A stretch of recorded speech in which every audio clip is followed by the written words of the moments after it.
of hard, but that's what opens us up into deeper love. And that's something you, Naomi, really remind me of, whether you know that or not, often. So thank you so much for being here. I really appreciate your time.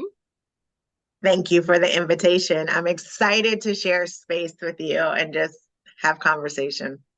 I love it. And you're looking lovely too. So, Naomi, you are a life doula and hope coach, which Lord knows we need some hope up in this world these days. So, talk to me about what that means, what that title kind of means for you.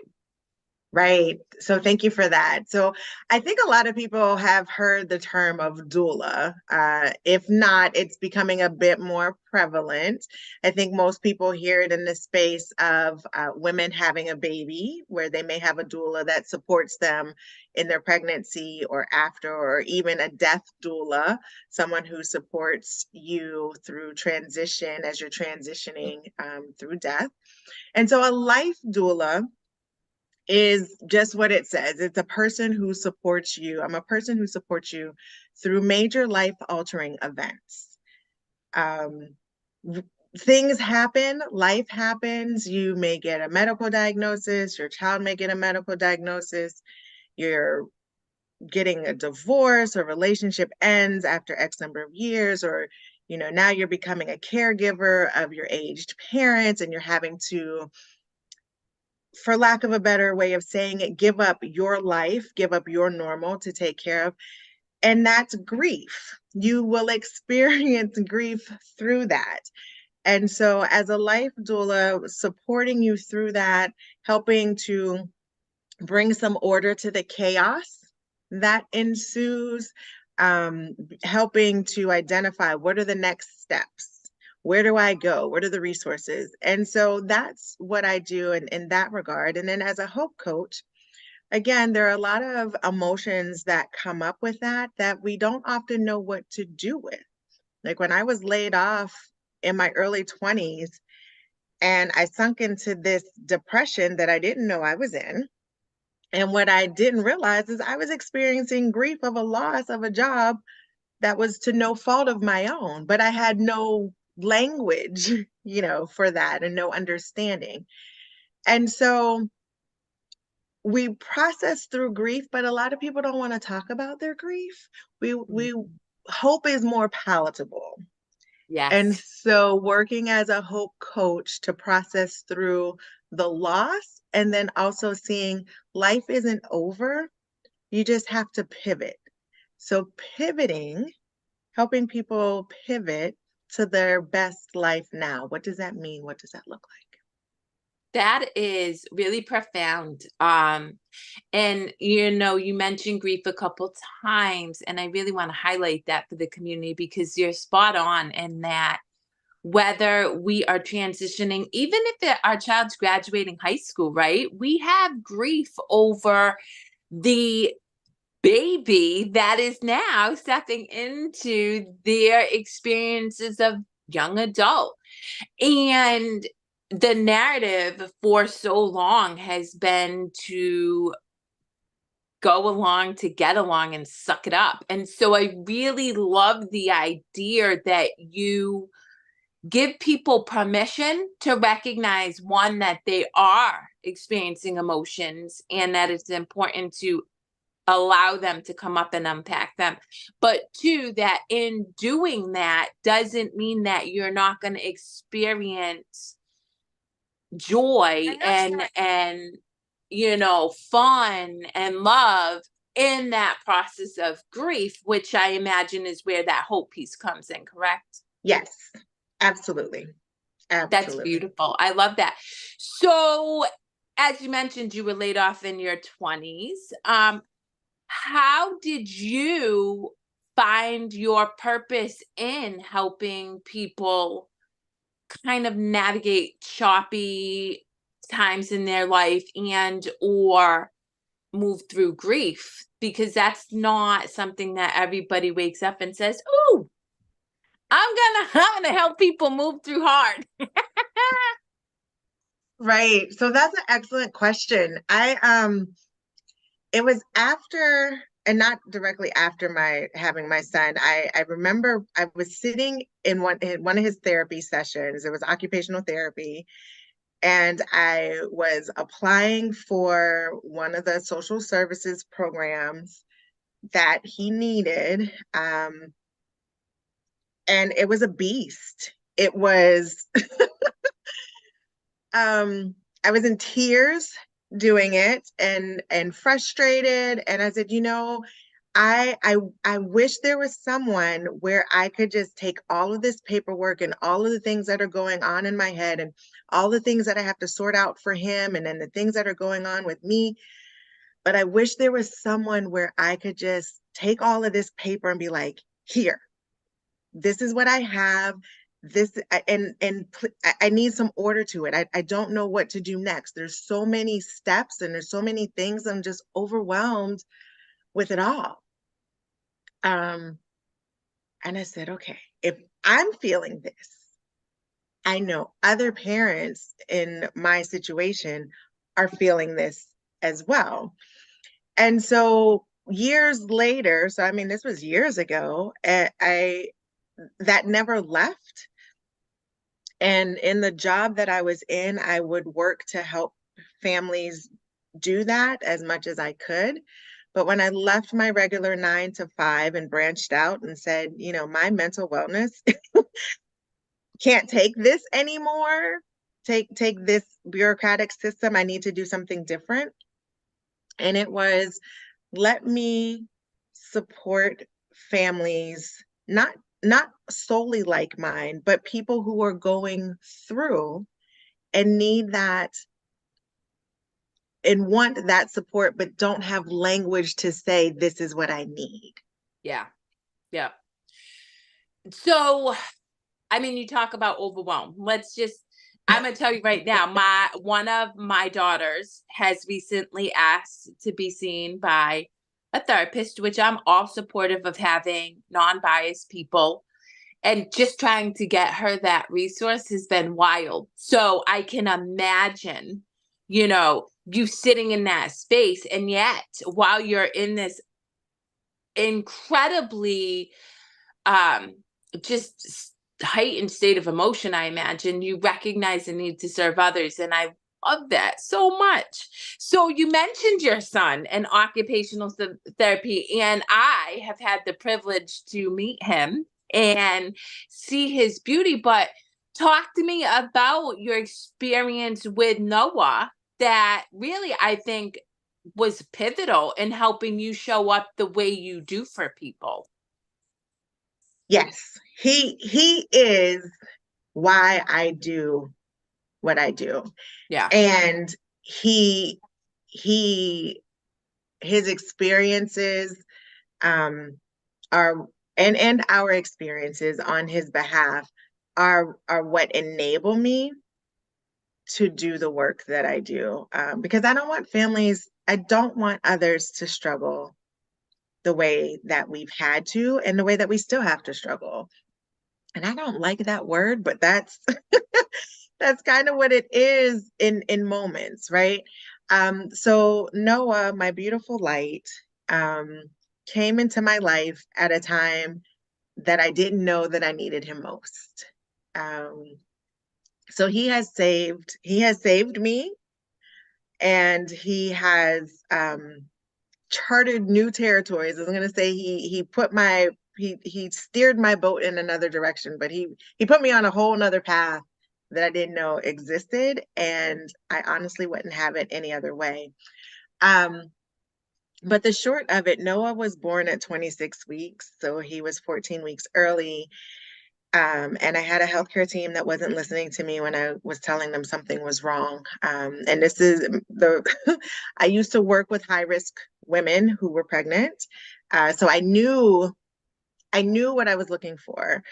And I had a team that just dismissed me. And because of that, Noah and I are both living the consequences of other people's actions. And so Noah is 14 years young now. He wasn't expected to make it this far. He is a train wreck on paper, and he's not that paper. So we talk about the hard, we talk about the ugly, we don't sugarcoat, we don't minimize. It's like, yes, you have all of these diagnoses, you have all of these things, and you still are an amazing, beautiful person who has value. And we're going to live your best life now.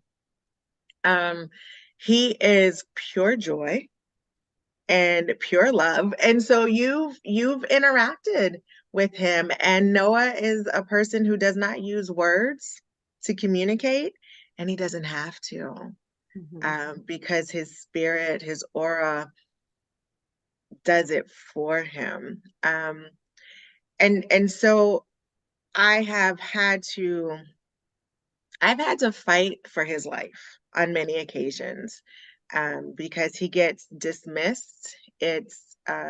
He's not seen as a valued person. He's not seen as someone who can contribute anything to the world based off of his disabilities. And it's so far from that. And so my work with him, and myself, and it's never been shared or permitted. I don't think anyone ever said, this is a lot. And there's a lot of things, your steps along the way that you'll need to grieve, or grief is a part of this process. Yeah. And so is joy. And they coincide, and how to reconcile those things. And so I've taken cues not only from Noah, and wanting him to live his best life, but remembering me and I'm a person, I am a mom, but I'm Naomi. Yes. And so, where those two, not forgetting myself in that, um, and being able to say, how are we going to live the life that we want, that we can afford, you know, that brings us joy, even in the hard. And so I model how people should treat Noah, how people should treat me.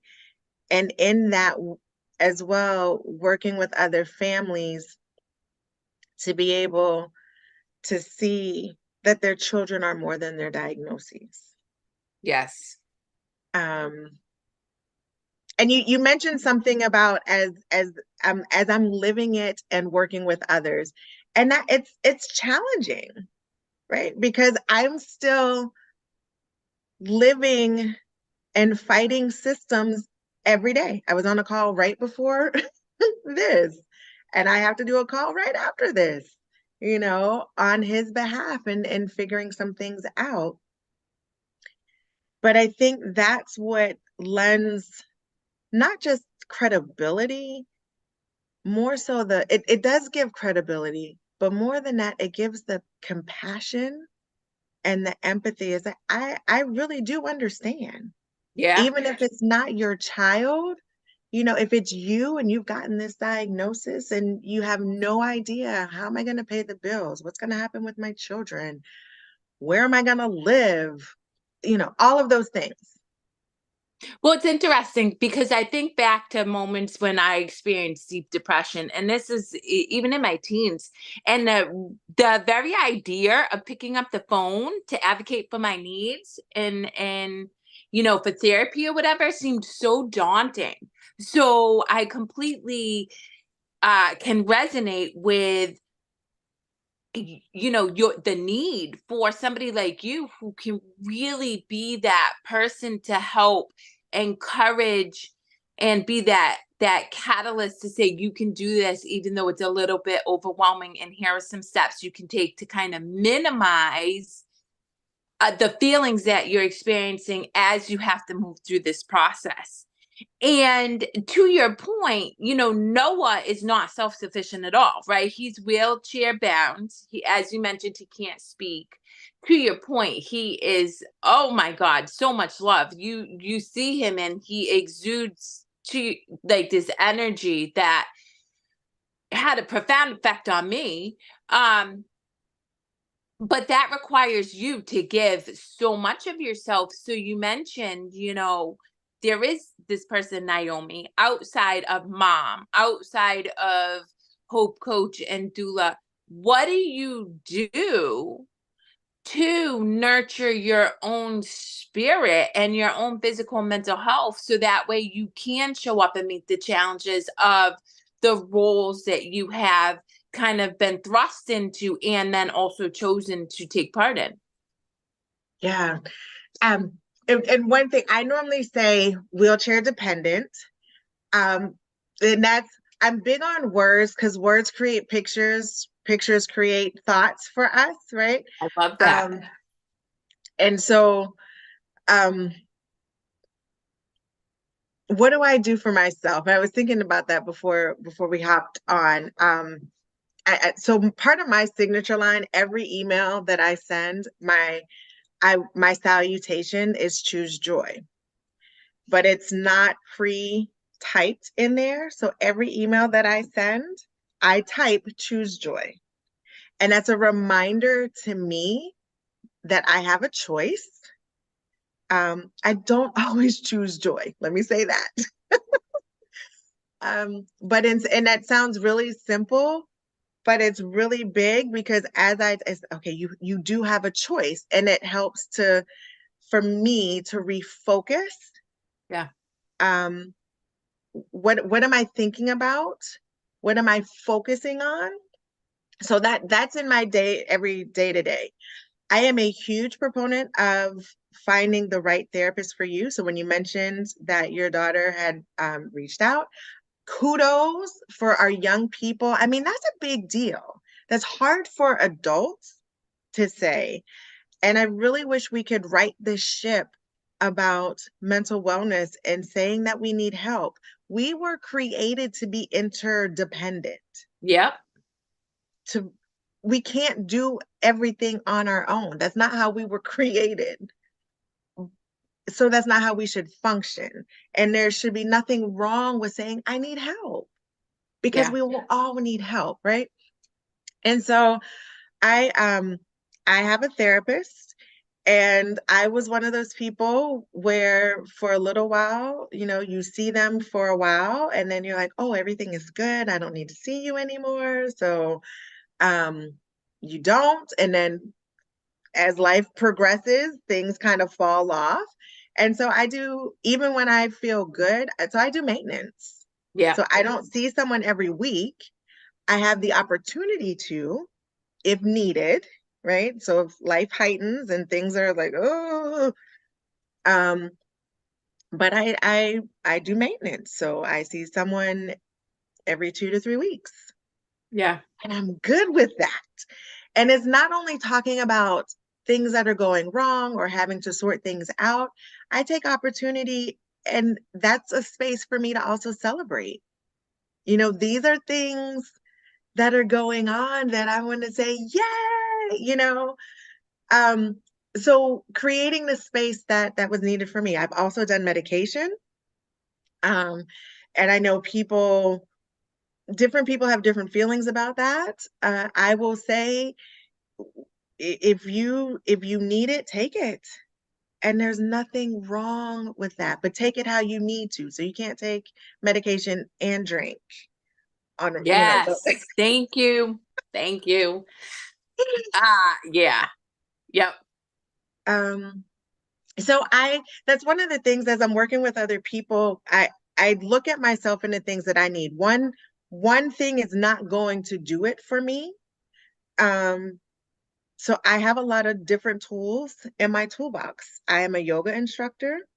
So doing a lot of, deep breathing, setting intentions daily. So in the morning before getting up, what is my word that I'm focusing on in the day? So when things start going downhill, so I don't get caught in a spiral of what's not going right, I can bring my focus back to, okay, my word today is joy or calm. Like, okay, how do I bring that in, right? There are a lot of different things. And I will say there was a point where I didn't have hope. Hope is a new term, if you will, coming back into my vocabulary. Mm. Because if I look at all the external things when it concerns the life of my son and how he is and individuals like him are perceived and not necessarily valued. I if I focus on that, I don't see a whole lot of hope in a future for him as an adult if I'm not here, right? And so one of the things that and I acknowledge that, and that's hard. It's a very hard space to be in.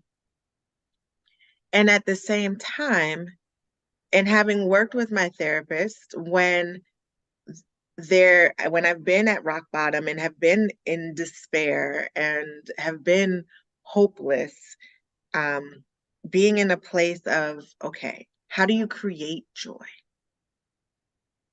And finding that. And it's not like it comes, oh, okay, I'm gonna go create joy. It takes some work, but figuring out, being able to have a space to acknowledge and name what it is, and then having the space of what's within your control, Yeah, because there's so much that we don't have control of, right? absolutely. It's But being very clear on what you have control over. And, you know, for me, it's so important to recognize the reality is the only thing we have control over is our internal narrative. Even you, as a caretaker to your son, you are not in control of his body. You are not in control of his moods. All you can do is be in control of yourself. And that is so critical for people to grasp. And many still don't understand this. So I love that you highlighted that as well. You know, there's so many amazing points that you brought up talking about caring for yourself that I want to highlight. You know, it is a choice in a moment, choosing joy in that moment. And that can be as simple as I'm going to be, I'm going to choose joy at being able to take a deep breath in. And that act alone can start to foster that hope that seems so fleeting, particularly when we all are guilty of looking at the lens of the whole experience rather than focusing on this present moment. Because in this present moment, there's always hope. But when you look at, oh, I've gone through all of this and I have this huge mountain to still climb, that, then it's like there's no flipping way. But if you're like, I'm going to put one foot, I'm going to make this one phone call and then I'm going to breathe and I'm going to celebrate the crap out of myself for doing that. That is where we experience those moments of joy, right? yes, yes, I yes, love that. So something I want to circle back on that I think is really profound and powerful. You mentioned that you are very intentional with words, which I think is critical because words have so much power. So, yeah. talk to me a little bit about how you've gotten to the place in communicating about who Noah is, using words, utilizing words, and how we, myself included, can implement um, more thoughtfulness in how we describe people who may not appear to be whole. And that's not what I mean, but you know what I mean? I do. To be, so that way we can be more understanding and more compassionate. Yeah. Um, so again, Noah has really taught me, he has taught me that. But even before having him, there was this level of, um, the word is escaping me. So I'm going to say appreciation and gratitude of the things that I have and can do just within my body, you know? Yeah. So your ability to breathe, your ability to see, your ability to hear, your ability to scratch your nose, all of these things that we take for granted that is like, oh, you just do that. There are so many people in the world who don't have that ability.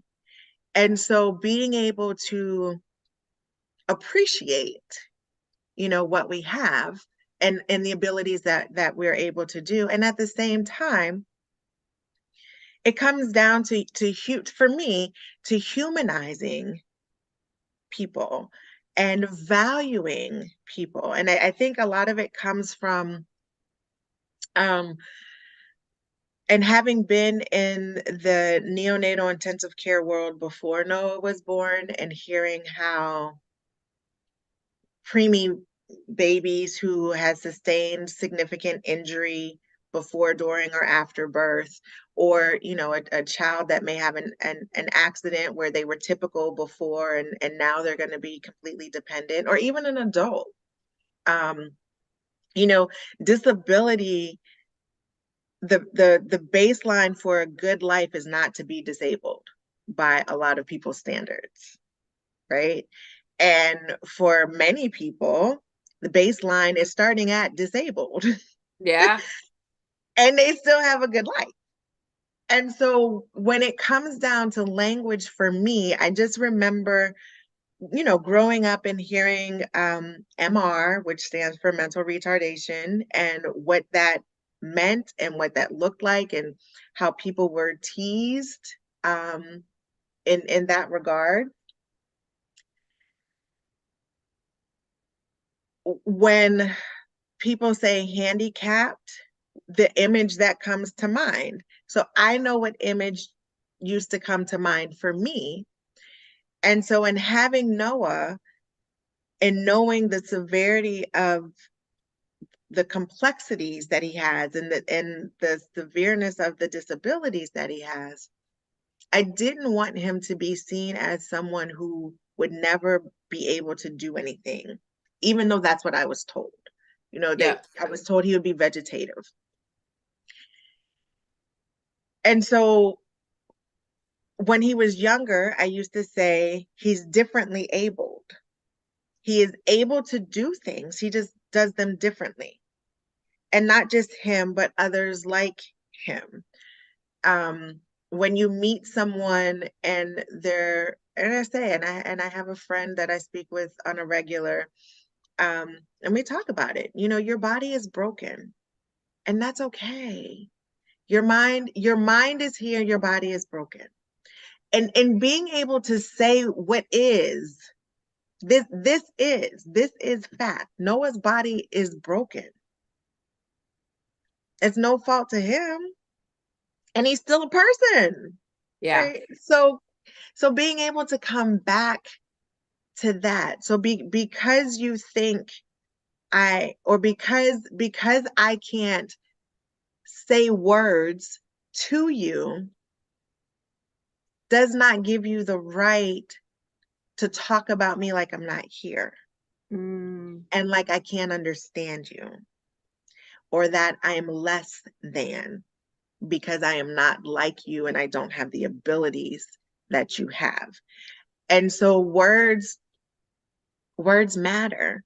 And that, and even in the disability community, I model that for people in our community. I remember going to an appointment, and this young girl had on these amazing socks, these amazing knee highs that I absolutely love. And I was talking to her dad, and I said, "Oh my gosh, I'm so sorry. I didn't speak to you." And the dad said, "Well, she's nonverbal. She can't respond." I said, "So? She can hear me."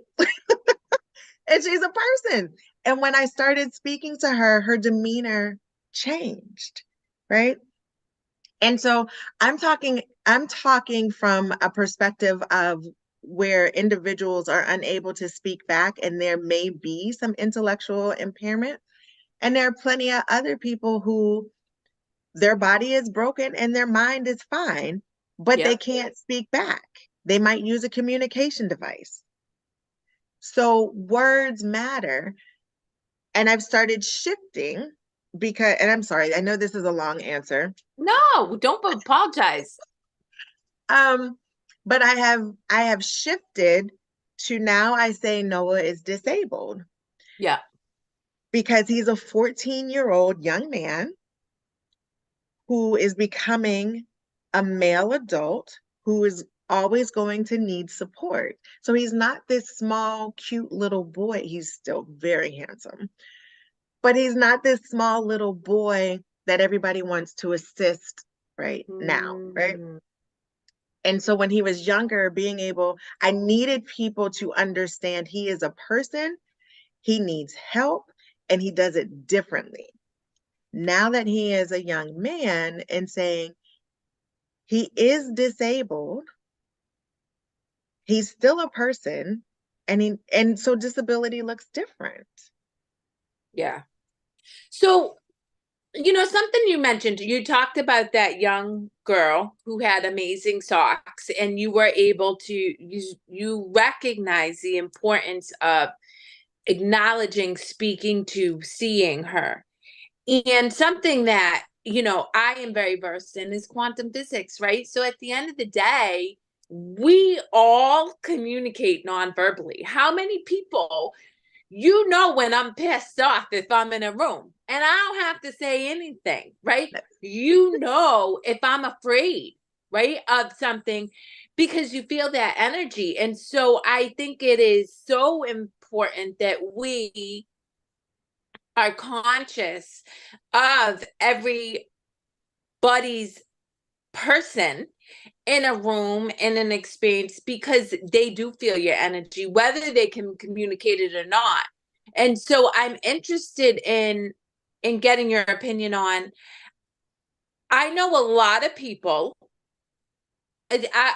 probably my daughters, right, and definitely even me in my younger, less knowledgeable years, would look at your son and be afraid. I would be afraid to say the wrong thing, to offend you. So it's easy for me to dismiss because not because I don't necessarily care, but because I'm afraid of the reaction or what would unfold because of that. What do you say to people who are like, maybe I do want to say something, but I'm afraid of what will unfold because of that?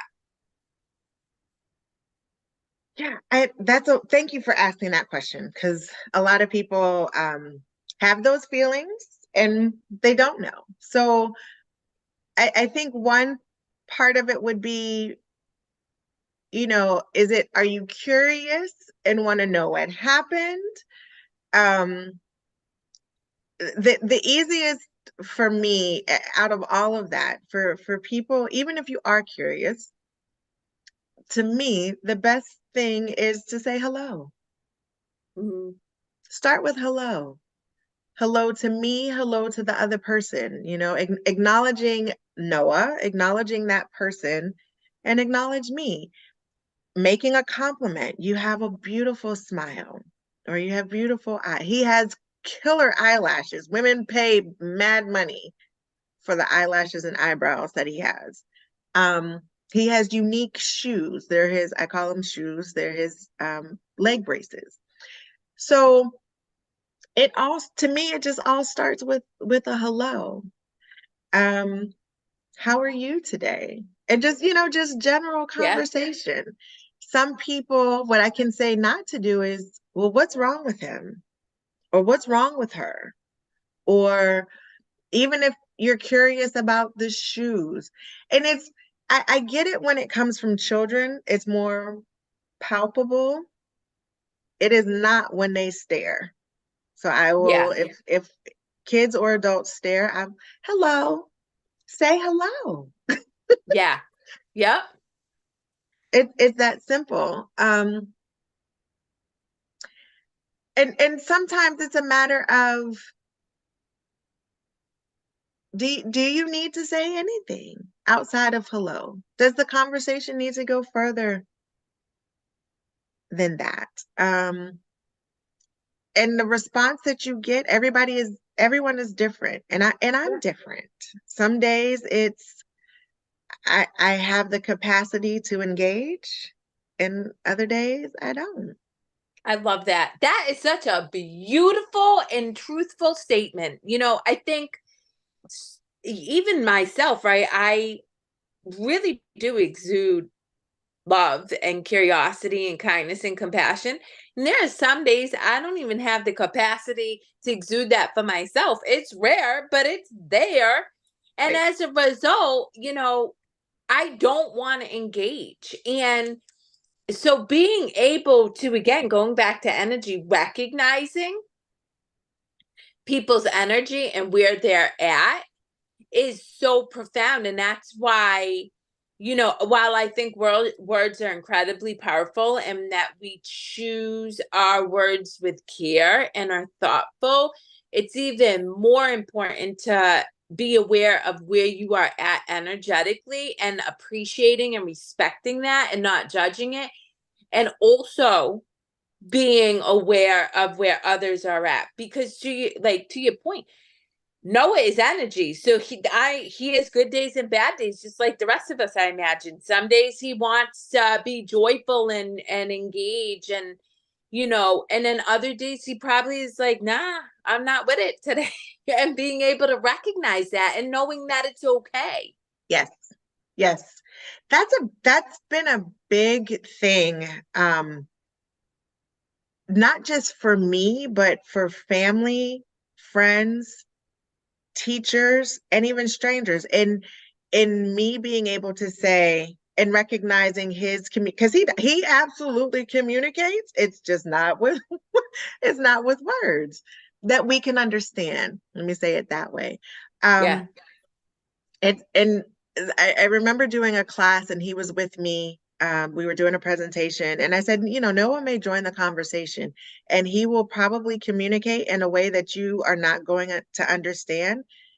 And that does not diminish that he is communicating with you. Hmm. Right. Yep. And so getting people to not only understand his communication style, but to respect it. Yes. So when he Yep. doesn't want to be bothered, he lets you know. And it's okay, respect what he's telling you, Yeah. respect his boundaries, respect his no. And I've had to tell people, if you ask, especially as teachers and therapists, if you ask him a question, you need to be very mindful of how you ask the question. Because if it's a yes or no question and you want him to do something, but it's yes or no, and he tells you no, then you need to respect the answer that he gave you. Yeah. Yeah. So be mindful of how you ask the questions, because even though Noah is, he needs support in all areas, as you mentioned earlier, I can't make his body do things that I always want him to do. He has autonomy and he exudes it, I'm which is laughing because wonderful. I can only imagine. It's a lot of comedy over here. There's a lot of there's a lot of grief, there are a lot of tears, and there is a lot of laughter and there is a lot of joy Yeah. that is all wrapped in our life. Yeah.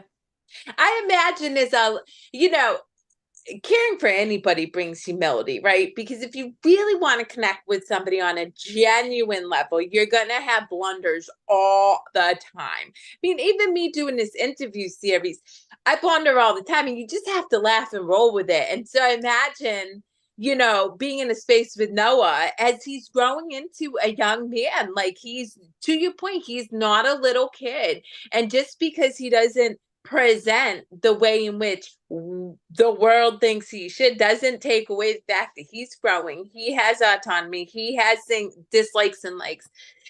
I bet you are, as a teenager, whoo, I bet you have a lot of fun and a lot of head banging moments too. I'm learning so much more than I ever imagined Yeah. that I would learn. And the good part to that is there is some typicalness in this development. So I'm getting the typical, like, he's 14, he's a teenager, and he has attitude. And I'm mom, and he doesn't want to be right. He doesn't want to be bothered with me. He's like, why are you in my space? Why? I don't want to be with you. These are nothing that he says verbally, But you feel but it. all of that. And yes, Carrie, yesterday, oh, I'll have to send you the picture, but he melted my heart. His class went to our county fair, and I met them there. And when he heard me next to him, he was sitting down like this. And when he heard me, he sat up, and he just got this huge smile on his face. He was so happy that I was there. And I don't get that often at all anymore. Especially now as a teenager. I know. I'm like, whew, Right. I get it. So yeah. Yeah. I love that so much. It's so funny because um recently, as you know, I have a 15-year-old. I have a 15 and 14-year-old. So, but I said to my 15-year-old, it's okay to be mad at me, but it's really hard when I get days and days of silent treatment. Like, you can be mad. Just don't dismiss me. Right. That doesn't feel good. And so we had an interaction the other day. And as hard as it was for her, she absolutely showed up and communicated with me, even though I knew she was still mad. And I'm like, that is a win of wins, because she does not want to, but she's doing it for me, and I'll take it. Yes. You Yes. take the wins. Yes. Okay, so as we wrap up, what is I know you mentioned that you work with people. Your passion really is to help people navigate through difficult times, medical conditions, divorce. I imagine. What is your ideal client, and how can they seek to learn more about how what you offer? Right. So my ideal client would be someone in their 30s. Um, does not matter male or female, or how they identify. Someone who knows that they have work to do and are willing to do the work and not show up for me, show up for themselves. Yeah. Um, because I don't do the work. Yep. I You're can't do right. the work. Nope. Right? I create the space for you to do the work and provide guidance along the way. And so to find more about me, you can go to exceptionalliving101.org. That is my website. You can, and I'm an open book, if you will. And I will sit in the hole with you for a little bit, but we're gonna work our way out of that. I love that. I'm going to go on a half a second rant. I have witnessed so many people talk to me about working with somebody and them never being pushed to move forward. So it's like this circling the drain conversations about maybe different things, but the same suffering and victimization, with never being pushed to move forward. And to me, that is such a disservice as a coach. I would rather you get pissed off and fire me for pushing you than to let you sit in that suffering for years and years on end. Right. Yeah. I'm so glad that you said that, because one of the things that I do, even before working with anyone, we do we do a chemistry chat, right? And it's let's feel each other out. Are we a good fit? Yeah, Because I'm not for everyone, and that's okay. And everyone is absolutely. not for me, and that's okay. Right? And so we take the opportunity, we take the time to see, we feel each other out. Are we going to be a good fit for each other? And if so, great. Looking forward to working with you. And if not, that's okay too. I might have someone that I can refer you to. Yep. I love that. And okay, so what's one thing you want to leave our audience with regards to how your work will how they can help support your mission in helping the world feel more hopeful? Hmm, that's a great question. I would say to see people, to value people. You don't have to like them. You don't necessarily have to know them, but being able to appreciate a person for who they are, not what they do. Right? That's one. Um, Two would be if you can't help someone, don't hurt them. Yes. If you can't help, don't hurt. Right? Say, I don't know, I can't do this, and that's okay. That's okay. Um, and I just heard this quote the other day by a gentleman. He I say gentleman. He was 20 years old when he passed away. His name is Cameron Boyce. He was an actor. He died from SUDEP, which is sudden unexpected death in epilepsy. So, but in one of his speeches, he said, we will all go.